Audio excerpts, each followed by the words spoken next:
In this TRICS how-to video, we're going to be discussing the TRICS Travel Plan Monitoring Report Facility, including a worked example of how to produce the report.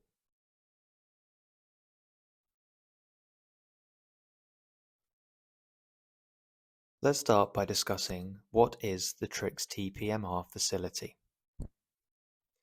The idea of the TRICS TPMR facility when it was first put together was to produce a quick and easy method by which TRICS users could produce travel plan monitoring reports to include key information on Standard Assessment Methodology or SAM surveys, with an automated explanatory commentary provided throughout the report. The commentary within the report is designed so that even those who aren't familiar with TRICS can easily read through the document and find it easy to understand. The information provided within the report is broken down into the following three sections. 1. Information regarding the site's location, development, and parking. 2. A summary of the site's travel plan features. And 3. User-defined trip rate calculations and mode split pie charts, plus a vehicle occupancy chart. The TPMR facility also allows users to directly compare data at a site that has been surveyed on more than one occasion, which is quite common for SAM surveys, so that data over time can be assessed. For example, here you can see a block of privately owned flats has been surveyed on 3 separate occasions, meaning we can select the site reference codes for the developments that we wish to compare. However, it should be noted that the reports generated by the TPMR facility do not provide any suggestions as to why there may have been changes over time. Instead, TRICS provides the hard data, which then allows practitioners to exercise their own professional judgment. So now that we know what the TPMR facility is, we're going to move over to the TRICS database and see how we can produce a travel plan monitoring report using the TRICS system. The first thing we need to do when we've logged into the TRICS system is find the site we're going to be basing our travel plan monitoring report off of. Our example we're going to be using today is a privately owned houses site in Farnham.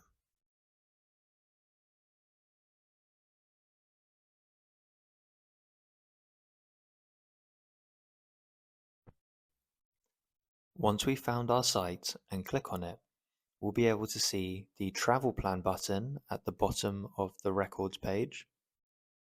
And once we've clicked on that, we'll be able to see the travel plan monitoring report button. Clicking on this will take us to the travel plan monitoring report section of the site. Let's start by looking at the site details subsection.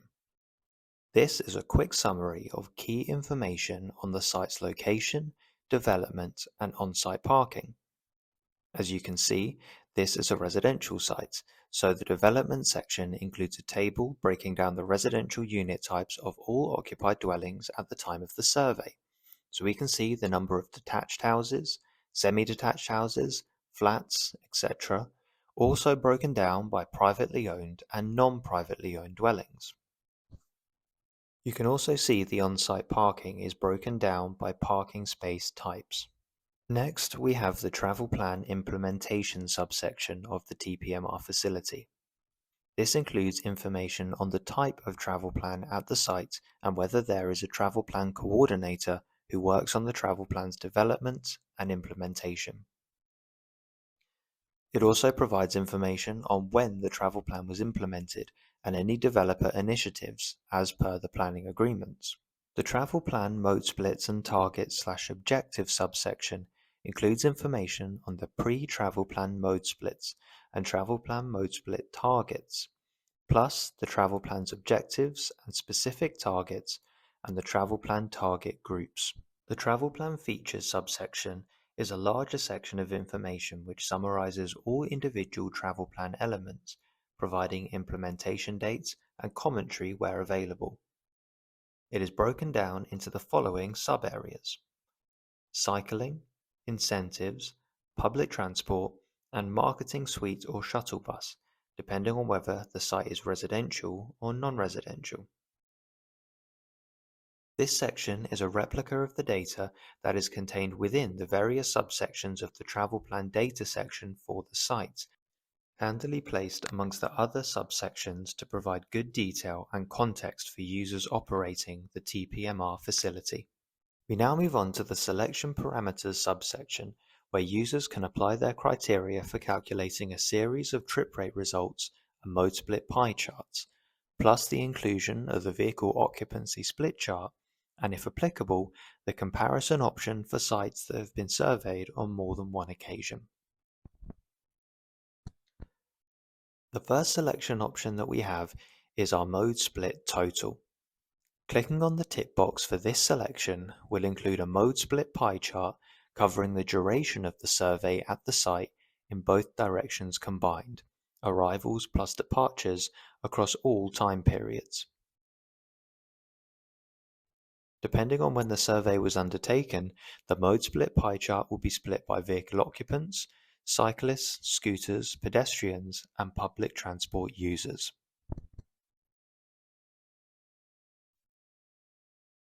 Next, we have our vehicle occupancy split graph. Clicking on this tick box for this selection will include the graph covering the duration of the survey at the site for both directions combined, arrivals plus departures. This chart will display the number of vehicles with 1 occupant, 2 occupants, 3 occupants, all the way up to 7 occupants. Note that this chart is the same one that can be accessed for the site on its vehicle occupants count screen and will exclude drivers of vehicles picking up or dropping off people at the site. Next, we have our two user-defined mode splits. In the first set of drop-down options, we can choose either to have a specific start and end time, use all survey periods, or use the peak period or busiest survey period. And in our final selection, we can select the flow of traffic. In our example of a residential site, we're going to choose the start and end time of 8 till 9 and choose the direction of departures. We're also going to use our second mode split to choose a start and end time of 5 to 6 and choose the direction of the flow of traffic as arrivals. We then have our 3 trip generation selections. These allow the inclusion of up to 3 user-defined trip rate calculations. Note that the first selection has its tick box ticked by default and initially includes the full survey duration. For all 3 selections, users can decide the start and end time, or peak periods, the count mode, the direction of flow, and the trip rate calculation parameter to be used. In our example, for the residential sites, we've decided to undertake the calculation for total vehicle departures during a period of 8 to 9 using the number of dwellings calculation parameter option. We've also decided to calculate the arrivals between 5 and 6, as well as the arrivals and departures for the total survey duration of 7 till 7. As you can see on the screen, we also have the inclusion of previous or subsequent surveys for comparative purposes option available. At the top of the selection parameter screen, you'll see a Calculate Results button. Once you're happy with your selections, clicking this button will populate the survey results subsection and will automatically take you to it. In our example, you can see the results of the trip rate calculations that we selected and the first of our mode split pie charts. Also, you can see at the top of the survey results screen that there's a button called Generate Travel Plan Monitoring Report PDF with commentary. Clicking on this button will take you to the Travel Plan Monitoring Report, which is produced in PDF format.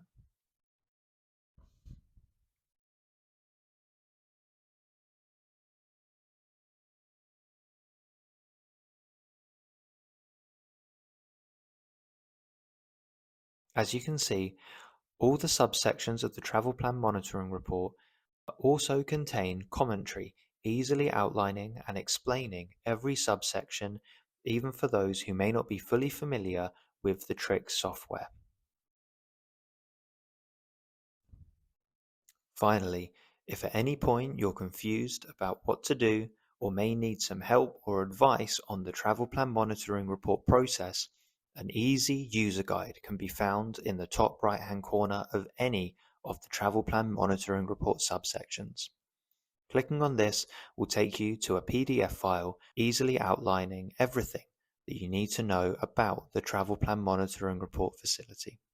Alternatively, you can always contact one of the TRICS team by clicking on Contact TRICS at the top of any of the TRICS database pages. Thank you for watching our how-to on the TRICS Travel Plan Monitoring Report facility. If you need any help on working through this facility, please contact one of our team. Thank you for watching.